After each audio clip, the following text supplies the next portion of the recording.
ರೀತಿಯಾದಂಥ ಎಲ್ಲರಿಗೂ ಅನುಕೂಲ ಆಗ್ತಕ್ಕಂಥದ್ದು ಒಂದು ಸರ್ಕಾರ ನಿರ್ಣಯ ತಗೊಂಡಾಗಿದೆ. ಮತ್ತೆ ಅಲ್ಲಿ ರೈತರು ಹೋರಾಟ ಮಾಡ್ತಕ್ಕಂಥದ್ದು ಅವರ ಅಭಿಪ್ರಾಯ, ಅವ್ರು ಮಾಡ್ಬೋದು.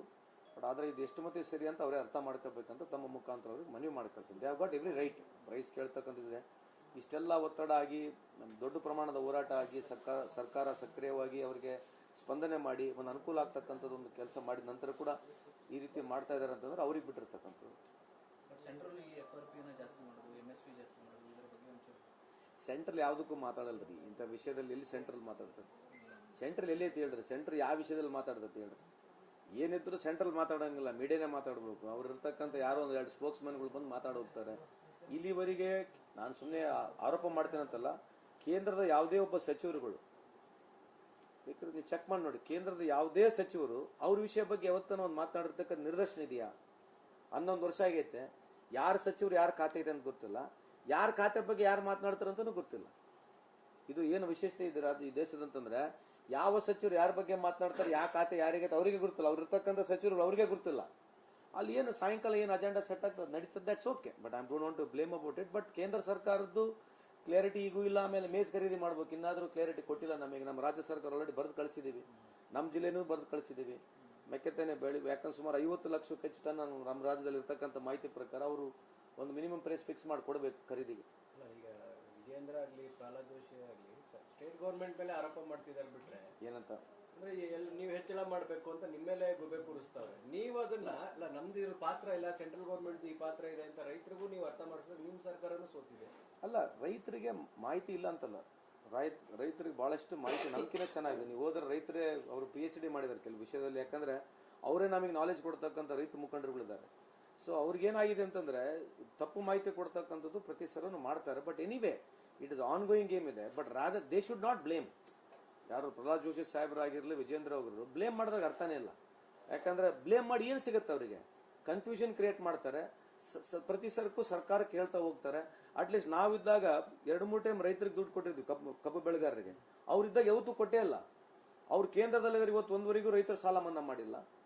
ರೈತರಿಗೆ ₹1 ಬಡ್ಡಿನಾಗ ಯಾವ್ದು ಸಾಲ ಕೊಟ್ಟಿಲ್ಲ. ರಾಜ್ಯದಲ್ಲಾಗಿಲ್ಲ, ರಾಷ್ಟ್ರದಲ್ಲಾಗಿರಲಿ. ಮತ್ತೆ ರೈತರ ಪರ ಮಾತಾಡತಕ್ಕಂಥ ನೈತಿಕತೆ ಏನಿದೆ? ನೈತಿಕತೆ? ಇವತ್ತು ಸುಮ್ಮನೆ ಉದಾಹರಣೆಗೆ ಹೇಳ್ತೀನಿ, 2004ರಿಂದ 14ನೇ ಇಸ್ವಿವರೆಗೆ ನಾವು ಎಜುಕೇಶನ್ಗೆ ಎಷ್ಟು ದುಡ್ಡು ಖರ್ಚು ಮಾಡಿದ್ವಿ ಕೇಂದ್ರ ಸರ್ಕಾರದಲ್ಲಿ? What was the money V spent on education in last 10 years? Even the budget size has gone high. How much money they have spent on education? ಇದ್ರ ಬಗ್ಗೆ ಚರ್ಚೆ ಮಾಡಬಹುದಾ? ವಿಶ್ವಗುರು ಅಂತ ಹೇಳ್ತೀರಿ. ಯಾವ್ದು ಯೂನಿವರ್ಸಿಟಿಗಳು ನಾವು ಬೆಸ್ಟ್ ಇನ್ 300 ಆಗಿದೀವಿ ಪ್ರಪಂಚದಲ್ಲಿ? ಯಾವ್ದನ್ನ ಒಂದು ಯೂನಿವರ್ಸಿಟಿಗಳು ನಮ್ ಬೆಸ್ಟ್ ಇನ್ 300 100 ಬಿಟ್ಬಿಡುದು. ಬೆಸ್ಟ್ ಇನ್ 300 ಯೂನಿವರ್ಸಿಟಿ ಒಳಗೆ ರ್ಯಾಂಕಿಂಗ್ ನಲ್ಲಿ ಯಾವ್ದನ್ನ ಹೊಂದಿದೀವಾ? ಸುಮ್ಮನೆ ವಿಶ್ವಗುರು ಆಗ್ಬಿಡ್ತೀವಾ? ಇಂಥ ವಿಷಯಗಳ ಬಗ್ಗೆ ಮಾತಾಡಲ್ರಿ. ಅವ್ರಿಗೆ ಬೇಕಾಗಿರೋದು ಟೈಮ್ ಪಾಸು, ಅಲಿಗೇಷನ್ಸ್. ಸಬ್ಜೆಕ್ಟಿವ್ ಆಗಿ ಯಾವುದು ನಮಗೆ ಆರೋಪ ಇಲ್ಲ. ಬರೀ ಇಂಥವೇ ಒಳ ಆರೋಪಗಳು ಮಾಡೋದು ಹೋಗ್ತಿರೋದು ಅಷ್ಟೇ, ಇನ್ನೇನು ಬೇರೆ ಏನು. ಒಂದು ರೀತಿಯಾದಂಥ ಎಲ್ಲರಿಗೂ ಅನುಕೂಲ ಆಗ್ತಕ್ಕಂಥದ್ದು ಒಂದು ಸರ್ಕಾರ ನಿರ್ಣಯ ತಗೊಂಡಾಗಿದೆ. ಮತ್ತೆ ಅಲ್ಲಿ ರೈತರು ಹೋರಾಟ ಮಾಡ್ತಕ್ಕಂಥದ್ದು ಅವರ ಅಭಿಪ್ರಾಯ, ಅವ್ರು ಮಾಡ್ಬೋದು. ಬಟ್ ಆದರೆ ಇದು ಎಷ್ಟು ಮಟ್ಟಿಗೆ ಸರಿ ಅಂತ ಅವರೇ ಅರ್ಥ ಮಾಡ್ಕೋಬೇಕಂತ ತಮ್ಮ ಮುಖಾಂತರ ಅವ್ರಿಗೆ ಮನವಿ ಮಾಡ್ಕೊಳ್ತೀನಿ. They have got every right. Price ಕೇಳ್ತಕ್ಕಂಥದ್ದಿದೆ. ಇಷ್ಟೆಲ್ಲ ಒತ್ತಡ ಆಗಿ ದೊಡ್ಡ ಪ್ರಮಾಣದ ಹೋರಾಟ ಆಗಿ ಸರ್ಕಾರ ಸಕ್ರಿಯವಾಗಿ ಅವರಿಗೆ ಸ್ಪಂದನೆ ಮಾಡಿ ಒಂದು ಅನುಕೂಲ ಆಗ್ತಕ್ಕಂಥದ್ದು ಒಂದು ಕೆಲಸ ಮಾಡಿದ ನಂತರ ಕೂಡ ಈ ರೀತಿ ಮಾಡ್ತಾ ಇದ್ದಾರೆ ಅಂತಂದ್ರೆ ಅವ್ರಿಗೆ ಬಿಟ್ಟಿರ್ತಕ್ಕಂಥದ್ದು. ಸೆಂಟ್ರಲ್ ಯಾವುದಕ್ಕೂ ಮಾತಾಡಲ್ರಿ ಇಂಥ ವಿಷಯದಲ್ಲಿ. ಎಲ್ಲಿ ಸೆಂಟ್ರಲ್ ಮಾತಾಡ್ತಾರೆ? ಸೆಂಟ್ರಲ್ ಎಲ್ಲಿ ಐತಿ ಹೇಳ್ರಿ? ಸೆಂಟ್ರಲ್ ಯಾವ ವಿಷಯದಲ್ಲಿ ಮಾತಾಡ್ತೈತಿ ಹೇಳ್ರಿ? ಏನಿದ್ರು ಸೆಂಟ್ರಲ್ ಮಾತಾಡಂಗಿಲ್ಲ, ಮೀಡಿಯಾನೇ ಮಾತಾಡ್ಬೇಕು. ಅವ್ರು ಇರ್ತಕ್ಕಂಥ ಯಾರೋ ಒಂದು 2 ಸ್ಪೋಕ್ಸ್ ಮ್ಯಾನ್ಗಳು ಬಂದು ಮಾತಾಡೋಗ್ತಾರೆ. ಇಲ್ಲಿವರೆಗೆ ನಾನು ಸುಮ್ಮನೆ ಆರೋಪ ಮಾಡ್ತೇನಂತಲ್ಲ, ಕೇಂದ್ರದ ಯಾವುದೇ ಒಬ್ಬ ಸಚಿವರುಗಳು ಬೇಕಾದ್ರೆ ನೀವು ಚೆಕ್ ಮಾಡಿ ನೋಡಿ, ಕೇಂದ್ರದ ಯಾವುದೇ ಸಚಿವರು ಅವ್ರ ವಿಷಯ ಬಗ್ಗೆ ಯಾವತ್ತನ ಒಂದು ಮಾತನಾಡಿರ್ತಕ್ಕಂಥ ನಿದರ್ಶನ ಇದೆಯಾ? 11 ವರ್ಷ ಆಗೈತೆ. ಯಾರ ಸಚಿವರು ಯಾರ ಖಾತೆ ಇದೆ ಅಂತ ಗೊತ್ತಿಲ್ಲ, ಯಾರ ಖಾತೆ ಬಗ್ಗೆ ಯಾರು ಮಾತನಾಡ್ತಾರೆ ಅಂತನೂ ಗೊತ್ತಿಲ್ಲ. ಇದು ಏನು ವಿಶೇಷತೆ ಇದೆ ಈ ದೇಶದಂತಂದ್ರೆ, ಯಾವ ಸಚಿವರು ಯಾರ ಬಗ್ಗೆ ಮಾತನಾಡ್ತಾರೆ, ಯಾವ ಖಾತೆ ಯಾರಿಗೆ ಅವರಿಗೆ ಗುರುತಿಲ್ಲ. ಅವ್ರು ಇರ್ತಕ್ಕಂಥ ಸಚಿವರು ಅವ್ರಿಗೆ ಗುರುತಿಲ್ಲ. ಅಲ್ಲಿ ಏನು ಸಾಯಂಕಾಲ ಏನು ಅಜೆಂಡಾ ಸೆಟ್ ಆಗ್ತದೆ ನಡೀತದೆ, that's okay. But I don't want to blame about it. But ಕೇಂದ್ರ ಸರ್ಕಾರದ್ದು ಕ್ಲಾರಿಟಿ ಈಗೂ ಇಲ್ಲ. ಆಮೇಲೆ ಮೇಸ್ ಖರೀದಿ ಮಾಡ್ಬೇಕು, ಇನ್ನಾದ್ರೂ ಕ್ಲಾರಿಟಿ ಕೊಟ್ಟಿಲ್ಲ ನಮಗೆ. ನಮ್ಮ ರಾಜ್ಯ ಸರ್ಕಾರ ಆಲ್ರೆಡಿ ಬರೆದು ಕಳಿಸಿದೀವಿ, ನಮ್ಮ ಜಿಲ್ಲೆನೂ ಬರೆದು ಕಳಿಸಿದೀವಿ. ಮೆಕ್ಕೆತೆನೆ ಬೆಳೆ ಯಾಕಂದ್ರೆ ಸುಮಾರು 50 ಲಕ್ಷಕ್ಕೆ ಹೆಚ್ಚು ಟನ್ ನಮ್ಮ ರಾಜ್ಯದಲ್ಲಿ ಇರ್ತಕ್ಕಂಥ ಮಾಹಿತಿ ಪ್ರಕಾರ ಅವರು ಒಂದು ಮಿನಿಮಮ್ ಪ್ರೈಸ್ ಫಿಕ್ಸ್ ಮಾಡಿ ಕೊಡಬೇಕು ಖರೀದಿಗೆ. ಈಗ ವಿಜೇಂದ್ರ ಆಗ್ಲಿ ಪ್ರಹ್ಲಾದ್ ಜೋಶಿ ಆಗ್ಲಿ ಸ್ಟೇಟ್ ಗೌರ್ಮೆಂಟ್ ಮೇಲೆ ಆರೋಪ ಮಾಡ್ತಿದ್ದಾರೆ. ಬಿಟ್ರೆ ಏನಂತ ಅಂದ್ರೆ ನೀವು ಹೆಚ್ಚಳ ಮಾಡ್ಬೇಕು ಅಂತ ನಿಮ್ಮ ಮೇಲೆ ಗುಬೆ ಕೂರಿಸ್ತಾವ್ರೆ. ನೀವು ಅದನ್ನ ಅಲ್ಲ ನಮ್ದು ಇದ್ರ ಪಾತ್ರ ಇಲ್ಲ, ಸೆಂಟ್ರಲ್ ಗೌರ್ಮೆಂಟ್ ಈ ಪಾತ್ರ ಇದೆ ಅಂತ ರೈತರಿಗೂ ನೀವು ಅರ್ಥ ಮಾಡಿಸಿದ್ರೆ ನಿಮ್ ಸರ್ಕಾರನೂ ಸೋತಿದೆ. ಅಲ್ಲ, ರೈತರಿಗೆ ಮಾಹಿತಿ ಇಲ್ಲ ಅಂತಲ್ಲ, ರೈತರಿಗೆ ಬಹಳಷ್ಟು ಮಾಹಿತಿ ನಮ್ಕಿನ ಚೆನ್ನಾಗಿದೆ. ನೀವು ಹೋದ್ರೆ ರೈತರೇ ಅವರು PhD ಮಾಡಿದ್ದಾರೆ ಕೆಲವು ವಿಷಯದಲ್ಲಿ, ಯಾಕಂದ್ರೆ ಅವರೇ ನಮಗೆ ನಾಲೆಜ್ ಕೊಡ್ತಕ್ಕಂಥ ರೈತ ಮುಖಂಡರುಗಳಿದ್ದಾರೆ. ಸೊ ಅವ್ರಿಗೇನಾಗಿದೆ ಅಂತಂದ್ರೆ ತಪ್ಪು ಮಾಹಿತಿ ಕೊಡ್ತಕ್ಕಂಥದ್ದು ಪ್ರತಿ ಸಲನೂ ಮಾಡ್ತಾರೆ. But anyway it is ongoing game ಇದೆ. But rather they should not blame. ಯಾರು ಪ್ರಹ್ಲಾದ್ ಜೋಶಿ ಸಾಹೇಬರಾಗಿರ್ಲಿ, ವಿಜೇಂದ್ರ ಅವರು ಬ್ಲೇಮ್ ಮಾಡಿದಾಗ ಅರ್ಥನೇ ಇಲ್ಲ. ಯಾಕಂದ್ರೆ ಬ್ಲೇಮ್ ಮಾಡಿ ಏನು ಸಿಗುತ್ತೆ ಅವರಿಗೆ? ಕನ್ಫ್ಯೂಷನ್ ಕ್ರಿಯೇಟ್ ಮಾಡ್ತಾರೆ. ಪ್ರತಿ ಸರ್ಕು ಸರ್ಕಾರಕ್ಕೆ ಹೇಳ್ತಾ ಹೋಗ್ತಾರೆ. ಅಟ್ಲೀಸ್ಟ್ ನಾವಿದ್ದಾಗ 2-3 ಟೈಮ್ ರೈತರಿಗೆ ದುಡ್ಡು ಕೊಟ್ಟಿದ್ವಿ, ಕಬ್ಬು ಬೆಳೆಗಾರರಿಗೆ. ಅವ್ರಿದ್ದಾಗ ಯಾವತ್ತೂ ಕೊಟ್ಟೇ ಇಲ್ಲ. ಅವ್ರು ಕೇಂದ್ರದಲ್ಲಿದ್ದಾರೆ, ಇವತ್ತು ಒಂದುವರೆಗೂ ರೈತರ ಸಾಲ ಮನ್ನಾ ಮಾಡಿಲ್ಲ. ರೈತರಿಗೆ ಒಂದು ರೂಪಾಯಿ ಬಡ್ಡಿನಾಗ ಯಾವ್ದು ಸಾಲ ಕೊಟ್ಟಿಲ್ಲ, ರಾಜ್ಯದಲ್ಲಾಗಿರಲಿ ರಾಷ್ಟ್ರದಲ್ಲಾಗಿರಲಿ. ಮತ್ತೆ ರೈತರ ಪರ ಮಾತಾಡ್ತಕ್ಕಂಥ ನೈತಿಕತೆ ಏನಿದೆ? ನೈತಿಕತೆ? ಇವತ್ತು ಸುಮ್ಮನೆ ಉದಾಹರಣೆಗೆ ಹೇಳ್ತೀನಿ, 2004ರಿಂದ 2014ನೇ ಇಸ್ವಿವರೆಗೆ ನಾವು ಎಜುಕೇಶನ್ಗೆ ಎಷ್ಟು ದುಡ್ಡು ಖರ್ಚು ಮಾಡಿದ್ವಿ ಕೇಂದ್ರ ಸರ್ಕಾರದಲ್ಲಿ? What was the money V spent on education in last 10 years? Even the budget size has gone high. How much money they have spent on education? ಇದ್ರ ಬಗ್ಗೆ ಚರ್ಚೆ ಮಾಡಬಹುದಾ? ವಿಶ್ವಗುರು ಅಂತ ಹೇಳ್ತೀರಿ. ಯಾವ್ದು ಯೂನಿವರ್ಸಿಟಿಗಳು ನಾವು ಬೆಸ್ಟ್ ಇನ್ 300 ನಾಗಿದೀವಿ ಇದ್ರಿ ಪ್ರಪಂಚದಲ್ಲಿ? ಯಾವ್ದನ್ನ ಒಂದು ಯೂನಿವರ್ಸಿಟಿಗಳು ನಮ್ಮ ಬೆಸ್ಟ್ ಇನ್ 300 100 ಬಿಟ್ಬಿಡುದು, ಬೆಸ್ಟ್ ಇನ್ 300 ಯೂನಿವರ್ಸಿಟಿ ಒಳಗೆ ರ್ಯಾಂಕಿಂಗ್ ನಲ್ಲಿ ಯಾವ್ದನ್ನ ಒಂದಿದೀವಾ? ಸುಮ್ಮನೆ ವಿಶ್ವಗುರು ಆಗ್ಬಿಡ್ತೀವಾ? ಇಂಥ ವಿಷಯಗಳ ಬಗ್ಗೆ ಮಾತಾಡಲ್ರಿ. ಅವ್ರಿಗೆ ಬೇಕಾಗಿರೋದು ಟೈಮ್ ಪಾಸು, ಅಲಿಗೇಷನ್ಸು, ಸಬ್ಜೆಕ್ಟಿವ್ ಆಗಿ ಯಾವುದು ನಮಗೆ ಆರೋಪ ಇಲ್ಲ. ಬರೀ ಇಂಥವೇ ಒಳ ಆರೋಪಗಳು ಮಾಡೋದು, ಹೋಗ್ತಿರೋದು ಅಷ್ಟು. ಇನ್ನೇನು ಬೇರೆ ಏನು? ಒಂದು ರೀತಿಯಾದಂಥ ಎಲ್ಲರಿಗೂ ಅನುಕೂಲ ಆಗ್ತಕ್ಕಂಥದ್ದು ಒಂದು ಸರ್ಕಾರ ನಿರ್ಣಯ ತಗೊಂಡಾಗಿದೆ. ಮತ್ತೆ ಅಲ್ಲಿ ರೈತರು ಹೋರಾಟ ಮಾಡ್ತಕ್ಕಂಥದ್ದು ಅವ್ರ ಅಭಿಪ್ರಾಯ, ಅವ್ರು ಮಾಡ್ಬೋದು. ಬಟ್ ಆದರೆ ಇದು ಎಷ್ಟು ಮಟ್ಟಿಗೆ ಸರಿ ಅಂತ ಅವರೇ ಅರ್ಥ ಮಾಡ್ಕೋಬೇಕಂತ ತಮ್ಮ ಮುಖಾಂತರ ಅವ್ರಿಗೆ ಮನವಿ ಮಾಡ್ಕೊಳ್ತೀನಿ. They have got every right. Price ಕೇಳ್ತಕ್ಕಂಥದ್ದಿದೆ.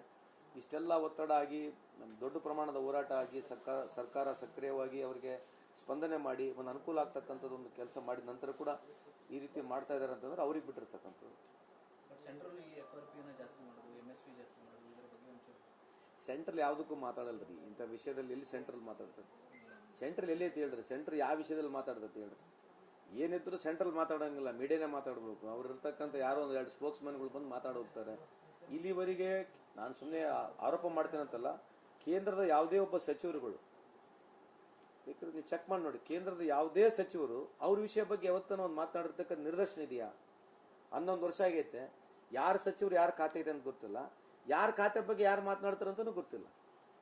ಇದು ಏನು ವಿಶೇಷತೆ ಇದೆ ಈ ದೇಶದಂತಂದ್ರೆ, ಯಾವ ಸಚಿವರು ಯಾರ ಬಗ್ಗೆ ಮಾತನಾಡ್ತಾರೆ, ಯಾವ ಖಾತೆ ಯಾರಿಗೆ ಅವರಿಗೆ ಗೊತ್ತಿಲ್ಲ. ಅವ್ರು ಇರ್ತಕ್ಕಂಥ ಸಚಿವರು ಅವ್ರಿಗೆ ಗೊತ್ತಿಲ್ಲ. ಅಲ್ಲಿ ಏನು ಸಾಯಂಕಾಲ ಏನು ಅಜೆಂಡಾ ಸೆಟ್ ಆಗ್ತದೆ ನಡೀತದೆ, that's okay. But I don't want to blame about it. But ಕೇಂದ್ರ ಸರ್ಕಾರದ್ದು ಕ್ಲಾರಿಟಿ ಈಗೂ ಇಲ್ಲ. ಆಮೇಲೆ ಮೇಸ್ ಖರೀದಿ ಮಾಡ್ಬೇಕು, ಇನ್ನಾದ್ರೂ ಕ್ಲಾರಿಟಿ ಕೊಟ್ಟಿಲ್ಲ ನಮಗೆ. ನಮ್ಮ ರಾಜ್ಯ ಸರ್ಕಾರ ಆಲ್ರೆಡಿ ಬರೆದು ಕಳಿಸಿದೀವಿ, ನಮ್ಮ ಜಿಲ್ಲೆನೂ ಬರೆದು ಕಳಿಸಿದೀವಿ. ಮೆಕ್ಕೆತೆನೆ ಬೆಳೆ ಯಾಕಂದ್ರೆ ಸುಮಾರು 50 ಲಕ್ಷಕ್ಕೆ ಹೆಚ್ಚು ಟನ್ ನಮ್ಮ ರಾಜ್ಯದಲ್ಲಿ ಇರ್ತಕ್ಕಂಥ ಮಾಹಿತಿ ಪ್ರಕಾರ ಅವರು ಒಂದು ಮಿನಿಮಮ್ ಪ್ರೈಸ್ ಫಿಕ್ಸ್ ಮಾಡಿ ಕೊಡಬೇಕು ಖರೀದಿಗೆ.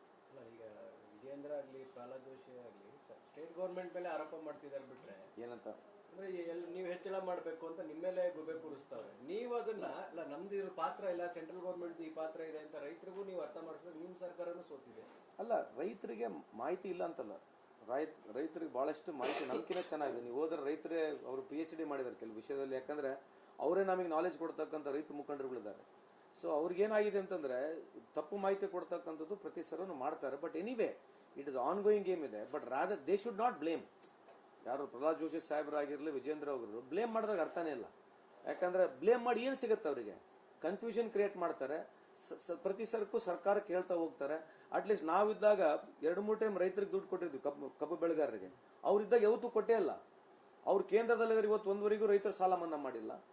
ರೈತರಿಗೆ ಒಂದು ರೂಪಾಯಿ ಬಡ್ಡಿನಾಗ ಯಾವ್ದು ಸಾಲ ಕೊಟ್ಟಿಲ್ಲ, ರಾಜ್ಯದಲ್ಲಾಗಿರಲಿ ರಾಷ್ಟ್ರದಲ್ಲಾಗಿರಲಿ. ಮತ್ತೆ ರೈತರ ಪರ ಮಾತಾಡ್ತಕ್ಕಂಥ ನೈತಿಕತೆ ಏನಿದೆ? ನೈತಿಕತೆ? ಇವತ್ತು ಸುಮ್ಮನೆ ಉದಾಹರಣೆಗೆ ಹೇಳ್ತೀನಿ, 2004ರಿಂದ 2014ನೇ ಇಸ್ವಿವರೆಗೆ ನಾವು ಎಜುಕೇಶನ್ಗೆ ಎಷ್ಟು ದುಡ್ಡು ಖರ್ಚು ಮಾಡಿದ್ವಿ ಕೇಂದ್ರ ಸರ್ಕಾರದಲ್ಲಿ? What was the money V spent on education in last 10 years? Even the budget size has gone high. How much money they have spent on education? ಇದ್ರ ಬಗ್ಗೆ ಚರ್ಚೆ ಮಾಡಬಹುದಾ?